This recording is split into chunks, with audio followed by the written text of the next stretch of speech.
성경 말씀 출애굽기 6장 1절 말씀부터 9절 말씀까지 같이 봉독하도록 하십시다. 여호와께서 모세에게 이르시되 이제 내가 바로에게 하는 이 일을 네가 보리라. 강한 손을 더함으로 바로가 그들을 보내리라. 강한 손을 더함으로 바로가 그들을 그 땅에서 쫓아내리라. 하나님이 모세에게 말씀하여 가라사대 나는 여호와로라.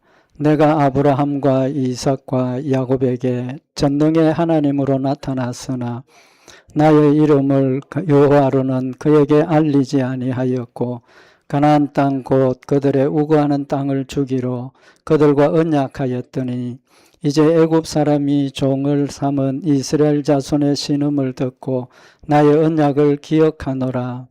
그러므로 이스라엘 자손에게 말하기를 나는 여호와라. 내가 애굽 사람의 무거운 짐을 너희를 빼어내며 그 고역에서 너희를 건지며 편팔과 큰 재앙으로 너희를 구속하여 너희로 내 백성을 삼고 나는 너희 하나님이 되리니 나는 애굽 사람의 무거운 짐 밑에서 너희를 빼어낸 너희 하나님 여호와인 줄 너희가 알지라. 내가 아브라함과 이삭과 야곱에게 주기로 맹세한 땅으로 너희에게 인도하고 그 땅을 너희에게 주어 기업을 삼게 하리라. 나는 여호와로라 하셨다 하라. 모세가 이와 같이 이스라엘 자손에게 전하나 그들이 마음의 상함과 역사의 혹독함을 인하여 모세를 듣지 아니하였더라. 아멘. 우리 오늘 본문이 좀 길었습니다. 오늘 이제 2025년 이제 마지막 주일을 우리 지금 하나님께 예배 드리고 있습니다. 원래 마감을 하면서 우리 신앙생활에 가장 근본적인 부분을 한 번 더 우리 생각을 하고 새해를 맞이하고 싶습니다. 하나님과 우리와의 관계의 가장 근본적인 게 뭡니까? 대답 하나만 하죠. 질문 하나만 하고 믿음입니다. 그죠? 믿음. 하나님을 믿는 믿음이 우리 삶의 가장 핵심이고 근본입니다. 하나님께서 우리에게 원하시는 게 뭡니까? 믿음이죠. 믿음인데 그 믿음을 우리에게 주셨고 또 그 믿음을 가지고 하나님의 약속을 따라서 순종하고 실천하도록 지금 우리에게 원하시는 겁니다. 근데 하나님께서 우리에게 믿음을 요구하시는 것은 믿으라는 거죠. 그럼 하나님께서 우리에게 믿으라 하시면서 무작정 그냥 막무가내로 믿으라 그렇게 하십니까? 사실 믿음은 무조건입니다. 그죠? 하나님 믿는 건 무조건입니다. 이것저것 다른 이유가 없고 또 이유가 들어가기 시작하면 믿음이 흔들리죠. 그죠? 믿음이 흔들리고 하나님을 믿는 건 무조건입니다. 근데 그 무조건이라는 의미를 우리가 정확하게 잘 알아야 된다는 거죠. 무조건이라는 거는 막무가내로 무조건 아멘 아멘 하고 하는 게 아니고 무조건이라는 그 조건이 뭡니까? 하나님이 약속하신 게 있다는 겁니다. 하나님께서 우리에게 믿으라 하실 때는 하나님의 존재와 하나님이 우리에게 약속하신 것, 내용들을 알고 믿으라는 겁니다. 그 내용을 하나님의 존재를 믿는 건 무조건입니다. 그 의심하고 어쩌고 다른 이유가 들어갈 게 없습니다. 그래서 하나님께서 우리에게 믿으라 하시면서 하나님의 존재를 우리가 믿을 수 있도록 알려주시고 또 하나님 말씀대로 순종하고 따라갈 수 있도록 미리 알려주시는 겁니다. 알려주시는 거예요. 그냥 무조건 막무가내로 믿으라고 하시는 게 아니고 우리가 믿을 수 있는 모든 것들을 제공을 하고 그 다음에 이제 그걸 근거로 믿으라는 겁니다. 우상숭배하는 건 뭡니까? 우상숭배하는 것. 우상은 사람이 만드는 것이고 우상이 그 믿는 사람에게 자기의 어떤 내용들을 알려준 게 있습니까? 없습니까? 전혀 없지 않습니까? 그 내 입장에서 내 기준에서 내 생각에서 우상을 세워놓고 비는 겁니다. 그만큼 어리석은 게 없죠. 존재도 없는데 스스로 있다고 믿는 것만큼 허망하고 허무한 게 없다는 겁니다. 그런데 하나님께서는 우리에게 분명히 하나님의 존재를 보여주셨고 알게 하셨고 또 하나님이 우리에게 어떻게 하실 것이라는 사실을 말씀을 통해서 기록해 주시고 알려주셨습니다. 그래서 우리의 믿음은 무조건적인 게 아니고 근거가 있는 믿음입니다. 근거가 있는 믿음이에요. 그런데 하나님께서 여러 가지로 우리에게 믿을 수 있는 근거를 주셨는데 제일 핵심이 뭡니까? 성경 말씀이죠. 그죠? 성경 말씀입니다. 기록된 말씀입니다. 속일 수도 없고 변경도 안 되고 하나님 말씀 변질이 안 되는 거죠. 그 다음에 이제 하나님께서 우리에게 믿을 수 있는 근거를 제시하신 방법 중에 하나가 뭐냐 하면 하나님의 이름이 몇 개입니까? 하나님의 이름이 몇 개입니까? 하나님, 또 여호와, 또 전능하신 하나님, 전지하신 하나님, 사랑의 하나님, 용서의 하나님, 인자하신 하나님, 은혜의 하나님, 많지 않습니까? 근데 그 이름 자체가 우리가 하나님을 믿을 수 있는 근거로 작용을 한다는 거죠. 은혜의 하나님, 용서의 하나님, 뭡니까? 핵심이, 복음의 핵심이 우리의 죄를 믿음으로 고백하면 용서하신다. 용서의 하나님, 핵심이 하나님의 이름에 다 들어있다는 겁니다. 근데 오늘은 이 내용이 뭐냐 하면, 출애굽기 6장에 있는 내용이 뭐냐 하면, 이스라엘 백성들에게 하나님께서 약속하신 대로, 약속입니다. 아브라함과 약속하신 대로 이들이 애굽으로 내려가서 살다가 종이 되고 고통을 당할 때, 때가 되어서 하나님께서 그들을 애굽에서 이끌어내어서 약속하신 가나안 땅으로 데리고 가신다. 약속하신 게 뜻이 때가 되어서 누구를 보냅니까? 하나님께서 모세를 보내시죠. 모세를 보내가지고 바로 왕에게 하나님께서 명령하셨다. 우리 이스라엘 백성들을 내어보내라. 근데 바로가 어떻게 했습니까? 안 들었죠. 처음에 안 들었습니다. 우리 다 아는 내용입니다. 그래서 이것들이 할 일 없고 빈둥빈둥 놀고 있으니까 자꾸 하나님 생각하고 딴 생각한다고 짐을 무겁게 했죠. 성을 쌓는 일에 전에는 뭐 벽돌이나 재료를 줬는데 이제 재료 안 준다. 내가 직접 벽돌도 만들고 뭐 만들어서 해라. 짐이 무거워진 겁니다.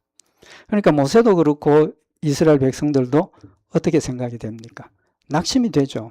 하나님께서 분명히 내가 이스라엘 백성들로 바로에게 보내서 이스라엘 백성들 애굽으로 구출해내겠다 약속하셨는데, 가서 바로에게 하나님 보냈다 했을 때 바로가 어떻게 해야 됩니까? 그들의 기대는 아이고 알았습니다, 가십시오 해야 되는데 오히려 더 큰 짐이 지워지고 고통이 찾아왔다는 겁니다. 그걸 보고 모세도 낙심하고 이스라엘 백성들도 낙심을 한 거죠. 그때 하나님께서 오늘 여기 6장에 모세에게 다시 찾아오신 겁니다. 찾아오셔서 1절에 보면 이제 내가 바로에게 하는 일을 네가 보리라. 하나님께서 지금 대항하고 거절하고 반역하는 그 바로에게 하시는 하나님의 역사를 네가 볼 거다. 그를 굴복시키는 역사를 볼 거다. 이제 그렇게 말씀을 하시고, 강한 손을 더함으로 바로가 그들을 보내리라. 강한 손을 더함으로 바로가 그들을 그 땅에서 쫓아내리라. 보내는 정도가 아니고 빨리 나가라고 쫓아낸다고. 실제로 하나님께서 약속하신 말씀대로 되었지 않습니까? 빨리 가라고, 빨리 나가라고. 하나님께서 그 약속을 한 번 더 해주시고, 그 다음에 이제 하나님께서 모세에게 하시는 말씀이 뭡니까? 2절에 보면 하나님 모세에게 말씀하여 가라사대 나는 여호와로라. 한번 하나님의 이름을 지금 밝혀주시는 겁니다. 나는 여호와다. 내가 아브라함과 이삭과 야곱에게는 전능의 하나님으로 나타났으나 나의 이름을 여호와로는 그들에게 알리지 아니하였고, 하나님까지 이제까지는 아브라함이나 이삭, 야곱, 그 약속의 대상인 그들에게는 전능의 하나님으로는 나타났지만 여기 오늘 여호와로는 나타내지 않았다. 그렇게 말씀을 하시면서 이제 내가 너희를 애굽에서 이끌어낸 뒤에 너희가 어떻게 한다는 겁니까? 너희가 이 일을, 하나님의 일을 보고 하나님이 여호와인 줄 알리라 라고 말씀을 하시는 겁니다. 그러니까 이 여호와라는 이름을 통해서 이스라엘 백성들이 믿을 수 있도록 지금 하나님의 이름을 여호와로 알려주시는 거죠. 근데 여기 보면 출애굽기 6장 3절에 보면 내가 아브라함과 이삭과 야곱에게 전능의 하나님으로 나타났으나 나의 이름을 여호와로는 그들에게 알리지 아니하였고 그랬습니다. 이 뜻이 뭡니까? 여호와의 이름을 처음 이야기하시는 겁니까? 아닙니다. 아닙니다. 여호와의 이름이 어디에 나타납니까? 창세기 1장에서부터 나타나는 거예요. 2장에 나타나요. 여호와 하나님께서 천지를 창조하셨다라고 분명히 성경에 기록을 하고 있습니다. 근데 여호와로는 알리지 않았다. 그 뜻이 뭡니까? 그 뜻은 여호와의 이름은 알려주셨지만 그 여호와라는 이름의 뜻을 밝혀주지를 않았다는 거죠. 가르쳐주지 않았다는 겁니다. 그러니까 하나님께서 처음에 말씀드린 것처럼 자신의 이름을 가지고 우리에게 약속을 믿을 수 있도록 제공을 하시는데 그 이름의 의미, 그러니까 그 이름의 의미를 명확하게 알려주셨을 때 그 이름을 가지고 우리가 더 확실한 믿음을 가질 수 있는 도움이 된다는 겁니다. 그래서 오늘 여기 전능의 하나님, 여호와 하나님, 하나님의 이름에 대해서 우리가 잠시 상고를 하면서 우리 새해에도 우리 올 한 해 이제 마감을 하고 새해에도 우리가 하나님을 이름을 부를 때 여호와 하나님, 전능하신 하나님 그냥 습관적으로 우리가 부르지 말자는 겁니다. 왜 전능하신 하나님을 우리가 찾아야 하고 왜 여호와 하나님을 찾아야 하는가 다시 한번 마음에 새기고 하나님께서 우리의 믿음을 위해서 주신 겁니다. 그래서 내 상황에 맞게 사랑의 하나님 도와주십시오. 내 하나님의 사랑을 힘입어서 내가 은혜를 받아야 할 때 사랑의 하나님, 전지전능하신 하나님, 하나님 내 상황을 지금 잘 아시지 않습니까? 전능하신 하나님 아니십니까? 하나님 나를 도와주십시오. 내 문제 해결해 주십시오. 나는 지금 어떻게 진행되고 있는지 모릅니다. 나 지금 이런 어려운 형편에 있습니다. 그렇지만 전지전능하신 하나님 아니십니까? 하나님 모든 걸 아시는 거예요. 그러니까 하나님께서 도와주십시오라고 믿음의 기도를 할 수 있다는 겁니다. 그래서 오늘 하나님의 이름을 오늘 두 가지로 지금 제공을 하고 계시는데 그 의미의 이름, 하나님의 이름의 의미 또 우리 함께 생각을 하면서 우리의 믿음 좀 더 구체적으로 근거를 가지고 우리가 하나님을 믿는 그런 열매가 되기를 바랍니다. 오늘 여기 출애굽기 6장 3절에 내가 아브라함과 이삭과 야곱에게는 전능의 하나님으로 나타났다. 전능의 하나님. 뭐 이 전능의 하나님이라는 뜻은 설명 안 드려도 다 아실 수 있죠. 그죠? 다 아실 수 있습니다. 전능하다는 것은 전지전능 또 모든 일들을 하실 수 없는 게 없다. 모든 걸 다 하실 수 있다.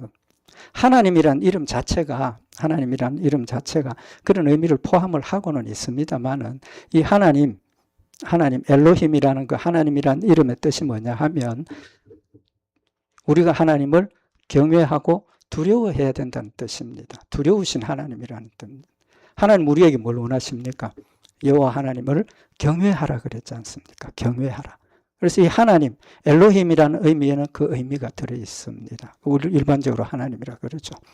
그 다음에 오늘 여기 전능의 하나님이라는 뜻이 뭡니까? 하나님은 전능하시다. 그런데 하나님은 전능하시다. 엘샤다이. 샤다이라는 뜻이 뭐냐, 히브리어로 뭐냐 하면 힘이 있다, 강하다 그런 뜻이고 엘이라는 뜻은 하나님이라는 뜻인데 역시 마찬가지입니다. 강하다, 전능하시다 그런 이름입니다. 근데 이 이름의 의미가 그냥 전능하신 하나님이시다 라고만 말씀하신 게 아니고 성경에 보면 이 상황에 맞게 이 이름을 사용을 하셨습니다. 그러면 여기 하나님께서 모세에게 전능의 이삭과 아브라함, 이삭, 야곱에게는 전능의 하나님으로 나타냈다 라고 말씀을 하셨는데 아브라함, 야곱, 이삭은 어떤 의미를 가지고 있습니까? 아브라함에게 주신 약속이 지금까지 이어져 내려오고 있는 거죠. 그러니까 약속을 의미를 하고 있습니다. 약속과 관계가 된 겁니다. 우리가 대체로 우리가 살아가면서 계약을 하고 계약서 쓰고 하는 이유가 뭡니까? 약속한 걸 상대방이 확실히 이행할 수 있도록 의무를 지워주는 것이고 또 거기 사인을 할 때는 상대방이 그 계약을 이행할 수 있다라고 믿기 때문에 사인을 하고 주고받는 거죠. 그럼 하나님께서 그런 관점에서 보면 하나님께서 아브라함에게 약속하신 약속, 이삭에게 약속하신 약속, 요셉에게 약속하신 이 약속들이 확실하게 이행이 될 수 있다라는 것을 하나님께서 전능하신 하나님이라는 것을 통해서 제시를 하는 거죠. 하나님께서 아브라함에게 너 99세 때 찾아오셔서 전능하신 하나님께서 여호와께서 너에게 아들 낳게 하겠다. 아브라함이 믿었습니까? 못 믿었습니까? 못 믿었지 않습니까? 그때 하나님께서 자신을 전능하신 하나님이라고 밝히셨지만 아브라함이 못 믿었어요. 근데 나중에는 믿게 되죠. 그 믿게 될 때 뭘 느끼게 됩니까? 아, 하나님께서 전능하신 하나님이라 하셨더니 나는 못 믿었지만 이루어질 수 없는 일이었지만 하나님께서 하셨구나. 아, 정말 하나님 전능하신 하나님이시구나. 믿어진다는 거죠. 그래서 하나님께서 전능하신 하나님으로 소개해 주실 때는 약속하실 때 전능하신 하나님이라고 밝히셨습니다. 그래서 창세기 48장 3절에 보면 야곱이 아들 요셉에게 고백을 하는데 요셉에게 이르되 이전에 가나안 땅 루스에서 전능한 하나님이 내게 나타나 복을 허락하여 지금 자신이 복을 누리고 있는 것이 전능한 하나님이 나한테 복을 허락하셨는데 그대로 이루어졌다는 걸 아들에게 고백을 하고 전능한 하나님께서 너에게도 이 축복을 이어주실 거다. 믿을 수 있는 근거를 가지고 이 이야기를 하는 거죠. 또 야곱에게도 하나님께서 찾아오셔서 창세기 35장 10절에 보면 그에게 이르시되 내 이름이 야곱이다마는 내 이름을 다시는 그 야곱이라 부르지 않겠고 이스라엘이 내 이름이 되리라 하시고 그가 그의 이름을 이스라엘이라 부르시고 또 이어서 그에게 이르시되 나는 전능한 하나님이니라. 하나님께서 야곱에게 축복을 약속해 주시고 내가 이런 축복을 주겠다 하시고 나는 어떤 하나님? 전능한 하나님이다. 그러니까 믿으라는 거죠. 믿을 수 있는 근거를 제공을 하시는 겁니다. 그래서 하나님께서 창세기 17장에 보면 아브라함에게도 아브라함의 99세 때 여호와께서 아브라함에게 나타나서 그에게 이르시되 나는 전능한 하나님이라. 너는 내 앞에 행하여 완전하라. 하나님 전능하신 하나님이시니까 지금 99세가 되어서 아들 낳을 수 없는 그런 상황이지만 하나님 약속했으니까 믿음으로 행하라는 겁니다. 너는 내 앞에서 행하라. 뭐 믿음을 가지고 믿음으로 순종하라는 겁니다. 똑같은 약속과 똑같은 명령을 지금 하나님 여러분과 저에게도 하고 계신다는 겁니다. 전능하신 하나님이시니까 우리가 지금 처한 상황 앞으로 우리의 닥칠 일 모르지만 하나님 전능하시고 우리를 사랑하셔서 약속하신 대로 이루어 주신다고 하신 그 약속을 믿고 우리 믿음으로 순종하고 따라가야 한다는 사실을 말씀을 하고 있는 겁니다. 그래서 이삭이 하나님 앞에 기도할 때 뭘 가지고 기도합니까? 무작정 하나님 이렇게 해주세요. 이게 좋습니다. 도와주세요. 그게 아니라는 겁니다.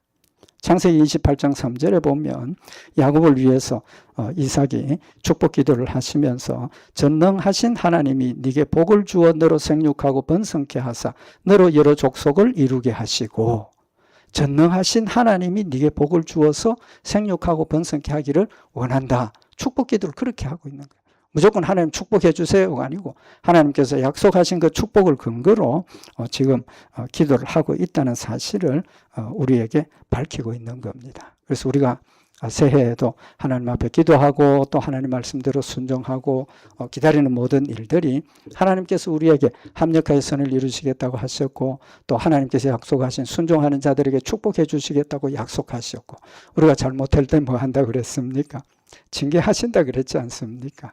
그런 이야기들을 우리 마음에 새길 때 우리의 삶의 모습이 하나님 중심이 되고 하나님 말씀 순종하고 하나님의 뜻을 이루는 그 믿음의 열매가 될 줄 믿습니다.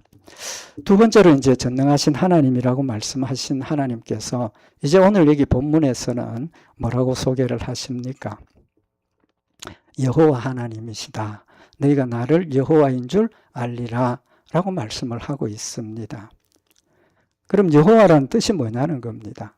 전능하신 하나님은 설명 안 해도 알 수 있죠. 지혜의 하나님, 전지하신 하나님, 설명 안 해도 알 수 있습니다. 그럼 여호와 하나님이라는 뜻이 뭡니까? 여호와 하나님. 오늘 이제 출애굽기에 보면 하나님께서 여호와 하나님에 대한 그 구체적인 의미를 우리에게 밝히고 있습니다. 그런데 이 여호와라는 이름이 지금 출애굽기에 처음 나옵니까? 아닙니다. 그죠? 어디서 나옵니까? 창세기 2장에부터 나옵니다. 창세기 2장에 하나님께서 천지를 창조하시는데 창세기 2장 4절에 보면 여호와 하나님이 천지를 창조하신 때에 천지에 창조된 대략이 이러하니라. 그러니까 이미 처음부터 하나님, 여호와 이름이 같이 나오고 있는 겁니다. 그런데 이때까지는 그 여호와 하나님에 대한 의미를 밝혀주시지는 않았어요.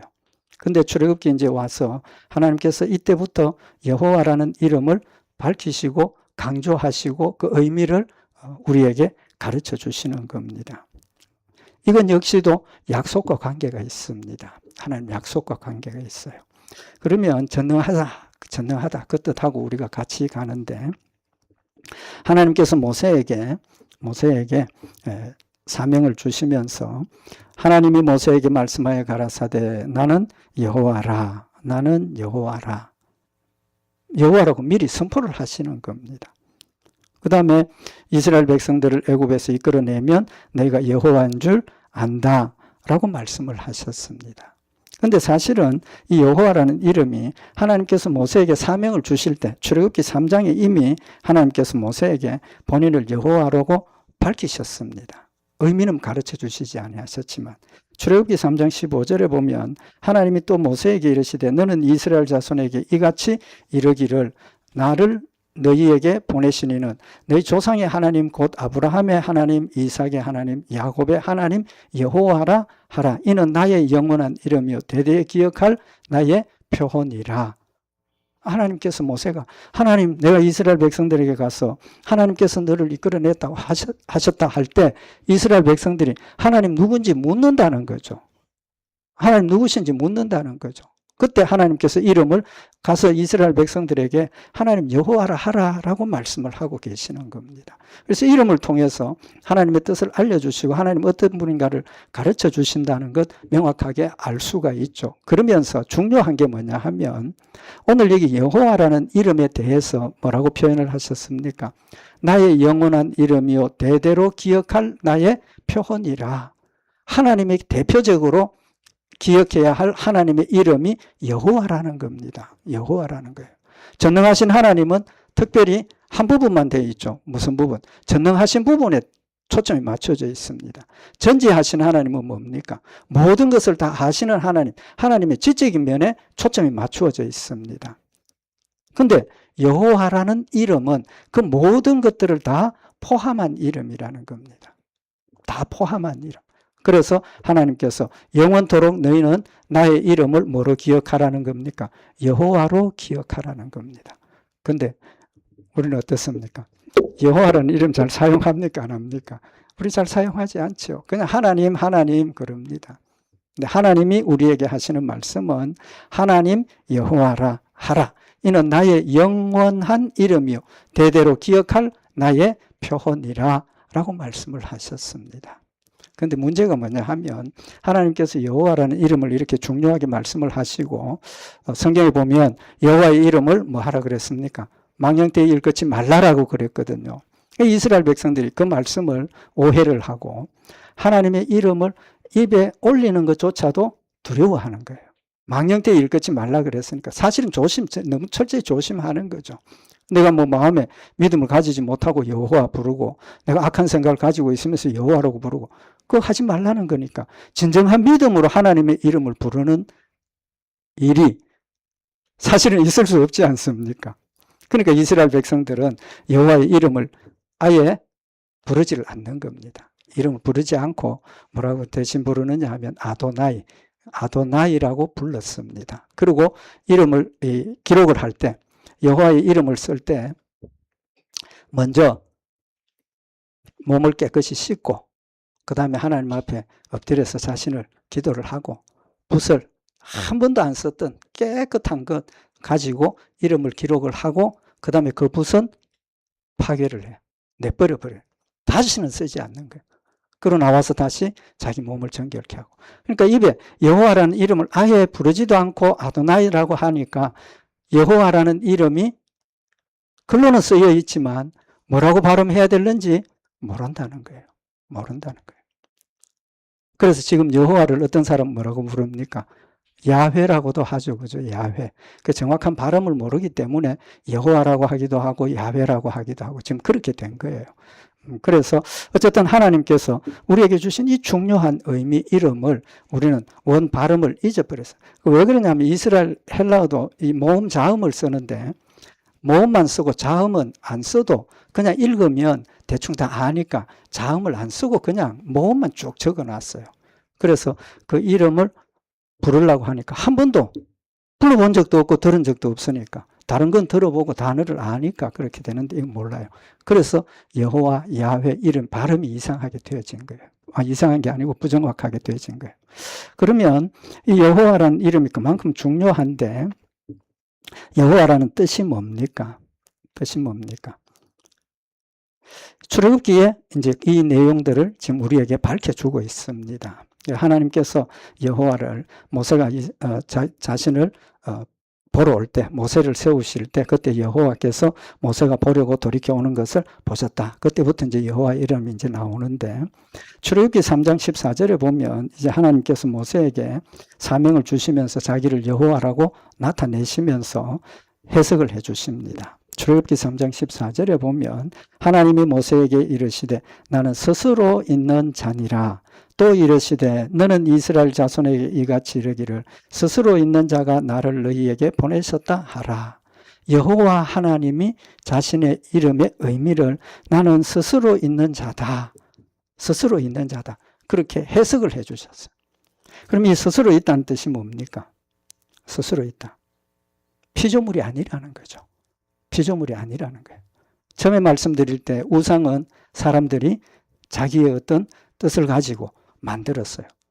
뭐 나무로 뭘 만든다든지 뭐 어떤 산에 바위에게 뭐 절을 한다든지 스스로 사람이 결정을 하고 그것을 우상으로 섬기는 겁니다. 그래서 우상은 사람이 만든 겁니다. 그러니까 시작이 있습니까? 없습니까? 시작이 있죠. 끝이 있습니까? 없습니까? 끝이 있죠. 언제 끝이 있습니까? 믿다가 빌어도 안 되니까 이거 쓸데없다 내버려버려요. 하나님은 스스로 계시는 자. 우리 사람이 창조하고 사람이 만들고 사람이 숭배하는 존재가 아니라는 겁니다. 하나님 스스로 계셨다는 겁니다. 스스로 계셨다. 또 이사야 48장 12절에 보면 이 여호와라는 이름의 의미를 우리에게 밝혀주고 있는데 이사야 48장 12절에 보면 야곱아 나의 부른 이스라엘아 나를 들으라. 나는 그니 그 여호와라는 뜻입니다. 그니 나는 처음이요 또 마지막이라. 처음이요 마지막이라. 스스로 있다고 하셨고 여기서는 처음이고 마지막이다 라고 말씀을 하셨습니다. 처음이고 마지막. 그러니까 본인 스스로 처음이니까 사람이 만든 겁니까? 스스로 존재하는 겁니까? 같은 뜻입니다. 스스로 있다 하는 뜻하고 같은 뜻입니다. 그래서 나는 처음이고 마지막이다. 그러니까 처음이 있습니까? 없습니까? 하나님 스스로 존재한 그때부터 시작이니까 우리가 가지는 시간적인 개념에서 보면 하나님은 영원 전부터 영원까지 존재하시는 겁니다.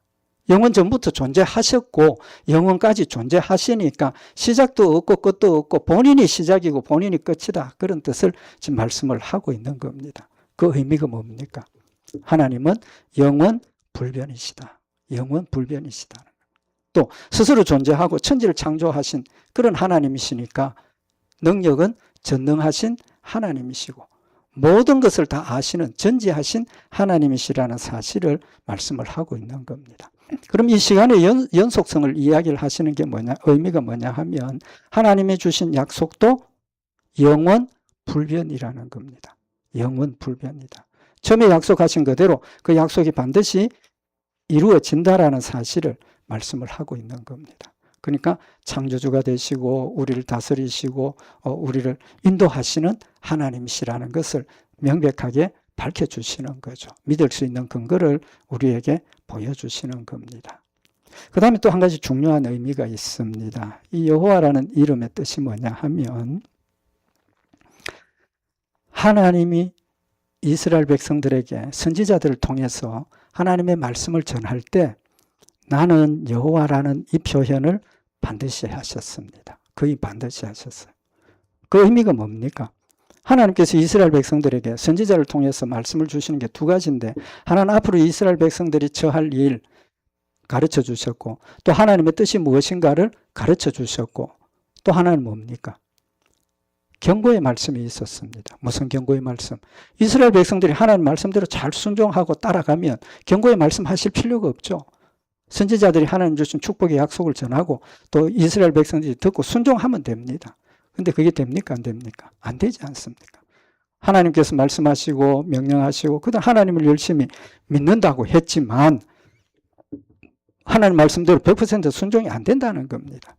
그때 하나님께서 선지자들을 보내서 이스라엘 백성들의 죄를 지적하시고 깨우쳐 주시고 회개하라고 말씀을 하시죠. 그러면서 너희가 회개하지 않으면 하나님께서 어떤 벌을 내리신다까지 말씀을 하시는 겁니다. 그때 여호와라는 이름을 사용을 하셨습니다. 그러니까 약속하실 때 여호와, 또 그 다음에 징계하실 때 여호와, 또 하나님의 말씀을 예언해 주셨을 때 여호와, 변치 않는 하나님이시라는 거죠. 약속하신 반드시 이루신다는 겁니다. 그러니까 뭐 하라는 겁니까? 두려워하라는 겁니다. 두려워하는. 그래서 이 여호와의 이름이 감찰하신다, 그런 뜻입니다. 감찰한다. 감찰하는 뜻이 뭐냐 하면 보신다, 조사한다, 바라보고 계신다, 그런 뜻입니다. 그러니까 하나님은 우리 성도들 한 사람 한 사람, 아니 심지어 이 자연의 모든 것까지 한순간도 놓치지 않고 다 하나님께서 보고 계신다는 것. 바람 부는 것까지도, 비 오는 것까지도, 동물이 움직이는 것까지도. 그래서 뭐라고 그랬습니까? 참새 한 마리가 땅에 떨어져 죽어서 팔리는 것까지도 하나님 뭐 해야? 허락하셔야 된다라고 말씀을 하고 계시는 겁니다. 그래서 하나님 여호와라는 이 이름이 얼마나 우리에게 엄중한 의미를 가지고 있는지를 우리가 분명히 알아야 된다는 겁니다. 그럼 여기 여호와 하나님의 이름을, 이 뜻이 언제 나오느냐 하면 아브라함이 하나님 말씀대로 기다려야 되는데 못 기다렸죠. 그래서 뭐 했습니까? 종인 하갈을 취해서 아내를 삼았는데 임신을 하죠. 그죠? 근데 사라는 임신을 했습니까? 못했습니까? 못하고 있으니까 그때도 임신하면 무슨 권세가 생기는 것 같아요. 그래서 성경에 보면 사라가 약자가 되죠. 하갈이 임신을 했을 때. 그래서 사라가 기분이 나쁘니까 어떻게 합니까? 하갈을 멸시하고 구박하고 학대하고, 또 하갈은 또 자기 어떤 힘을 얻었으니까 사라를 무시하고, 이제 그런 상황이 되어지는 거죠. 그때 아브라함에게 이제 사라가 학대하고 이러니까 아브라함이 하갈을 내보내게 되죠. 하나님 어떻게 할까요? 내보내라.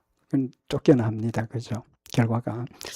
쫓겨났는데 하나님께서 하갈에게 찾아오셔서 도움을 주죠. 그죠?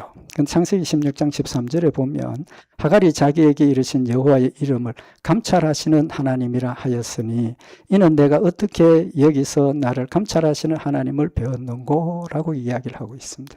쫓겨나서 어려운 상황이 있을 때 하나님께서 그에게 물도 주시고 제공을 하고 보호를 하시는 그 모습을 보면서 하갈의 이름에서 나를 감찰하시는 하나님이시다. 이 감찰한다는 뜻이 여호와라는 뜻입니다. 여호와 하나님이시다. 이제 그렇게 사용을 하고 있죠. 그런 관점에서 보면 하나님은 하갈과 사라의 관계에서 하나님께서 바라보시고 감찰하시는, 이제 보고 계시는 이제 그런 의미가 있고, 에스겔을 통해서 하나님께서 예언을 하셨는데 에스겔서 6장 13절에 보면 그 살육당한 시체가 그 우상 사이에, 제방 사이에, 강 높은 고개의 모든 산꼭대기에, 모든 푸른 나무 아래에, 무성한 상수리 나무 아래 곧 그 우상에게 분향하던 곳에 있으리니 너희가 나를 여호와인 줄 알리라. 우상 숭배하고 있는 그들에게 하나님께서 선지자를 보내셔서 회개해라, 돌이켜라, 하나님만 섬기라, 하나님을 찾으라. 받아들이지 않으니까 하나님께서 뭐 하신다는 겁니까? 살육당한 시체가 그들이 우상 숭배하는 그곳에 무수하게 있을 것이다라고 말씀을 하십니다. 뭘 의미하는 겁니까? 하나님 말씀 불순종하고 거역하고 우상을 숭배하는 그들에게 하나님께서 징계하신다라는 사실을 말씀을 하고 있는 겁니다. 그래서 14절에 이어서 내가 내 손을 그들의 위에 펴서 그 거하는 온 땅 곧 광야에서부터 디볼라까지 처량하고 황무하게 하리니 그들이 나를 여호와인 줄 알리라. 하나님의 징계를 받고 하나님의 저주를 받아서 멸망을 당하고 난 뒤에야 하나님이 여호와인 줄 알리라라고 말씀을 하고 있습니다. 사랑과 은혜와 용서. 그렇지만 끝까지 고집하고 하나님 말씀대로 불순종하는 자들에게는 심판을 이야기를 하시는 의미가 여기에 들어있다는 거죠. 천하 만물을 창조하시고 사랑을 베푸시고 인도하신 하나님, 마지막에는 뭐 하신다는 겁니까? 심판하신다는 겁니다. 심판하신다는 겁니다. 그래서 여호와라는 이름은 스스로 존재하시는 하나님이시고 영원 전부터 영원까지 존재하시고 우리를 사랑을 하셔서 예수 그리스도를 이 땅에 보내셔서 우리의 죄를 속죄하시는 사랑의 하나님이시지만 택함받지 못한 자들, 죄인들에게는 마지막에 뭐 하신다는 겁니까? 심판하시고 그들 지옥에 보내시고 우리는 천국에 데려가신다라는 그런 복음의 핵심을 이 여호와라는 이름에서 우리에게 알려주고 계시는 겁니다. 알려주고 계시는 거예요. 그럼 하나님께서 우리를 이렇게 구원하시는 이유가 뭡니까? 아브라함의 후손들 그들의 택한 백성이라고 약속하셨기 때문에 그 약속 때문에 그 약속을 근거로 우리에게 믿음을 가지게 하셨고 그 약속 때문에 우리를 내가 어떤 죄를 범하든지 간에 믿음을 가지게 하시고 하나님 앞에 회개하게 하시고 천국 데려가신다라는 불변하시는 사랑의 하나님이심을 우리에게 밝히고 계시는 겁니다. 오늘 여기 출애굽기 6장 5절에 보면 이제 애굽 사람이 종을 삼은 이스라엘 자손의 신음을 듣고 나의 언약을 기억하노라. 하나님께서 그들의 신음소리를 들었기 때문에 기억하는 겁니까? 아니지 않습니까? 다 알고 계셨고 어떻게 될지 알고 계셨지만 그들의 신음을 듣고 내가 언약을 기억했다라고 말씀하시는 이유는 너희가 어려운 고통이 있고 괴로움이 있고 하나님 말씀 순종하는 일에 여러 가지 난관이 있지만 하나님께서 약속하신 걸 지금도 뭐 하고 계신다는 겁니까? 기억하고 계신다는 겁니다. 우리가 당하는 어떤 손해나 우리가 당하는 어떤 질병이나 이런 것들이 하나님이 나를 잊어버려서가 아니라는 사실을 우리에게 말씀을 하고 있는 겁니다. 한순간도 우리를 잊어버린 때가 없습니다. 한순간도 우리를 혼자 버려두신 때가 없습니다. 항상 우리와 함께 하신다라고 분명히 말씀을 하신 하나님이십니다. 오늘 이스라엘 백성들 모세도 마찬가지로 하나님 약속하셨지만 약속대로 일이 순조롭게 풀리지 않고 오히려 더 어려운 짐이 돌아왔을 때 낙심하고 의심하고 원망하고 그때 하나님 하시는 말씀이 나 너희들 지금 보고 있다. 나 너희들 기억하고 있다. 약속 잊어버린 게 아니라는 겁니다. 그러나 그런 과정을 통해서 너희를 연단하고 또 그런 과정을 통해서 바로가 더 완악하게 대응했으니까 결과가 어떻게 됐습니까? 바로는 더 심하게 하나님 앞에 징계를 받고 항복하고 빨리 가라고 쫓아내는 그런 역사가 일어났다는 겁니다. 하나님 우리에게 합력해서 선을 이루신다고 분명히 말씀하셨고 하나님 우리를 사랑하신 표를 예수 그리스도를 이 땅에 보내심으로 우리를 사랑하신 명확하게 증명을 하셨고 증거를 하신 겁니다. 우리 오늘 이 말씀 다시 한번 마음에 새기고 여호와 하나님 나를 사랑하시고 전능하시고 심판하시는 하나님께서 우리 모두를 사랑하시고 지금도 함께 하시고 이끌고 인도하신다는 사실을 마음에 다시 한번 새기고 맞이하는 새해에도 우리 하나님 열심히 믿고 말씀대로 우리가 순종하고 우리의 삶을 통해서 하나님을 영화롭게 하는 우리 복된 교회와 성도들이 되시기를 바랍니다. 기도드리십시다. 사랑의 하나님 아버지, 저희들의 믿음의 연약함을 아시고 순간순간 우리가 믿을 수 있도록 도와주시는 사랑의 하나님이심을 다시 한번 이 시간 마음에 새기게 하시고 내 삶 가운데 역사하시는 하나님의 역사를 저희들이 깨어서 깨닫게 하시고 느끼게 하시고 그 느끼고 깨달음을 통해서 우리의 믿음이 더 굳세어지고 흔들리지 않고 담대하게 푯대를 향해서 달려가는 복된 열매가 되게 하시옵소서. 새해에도 여호와 하나님께서 우리와 함께 하시고 승리케 하실 줄 믿고 감사드리오며 우리 주 예수 그리스도의 이름으로 기도드리옵나이다. 아멘.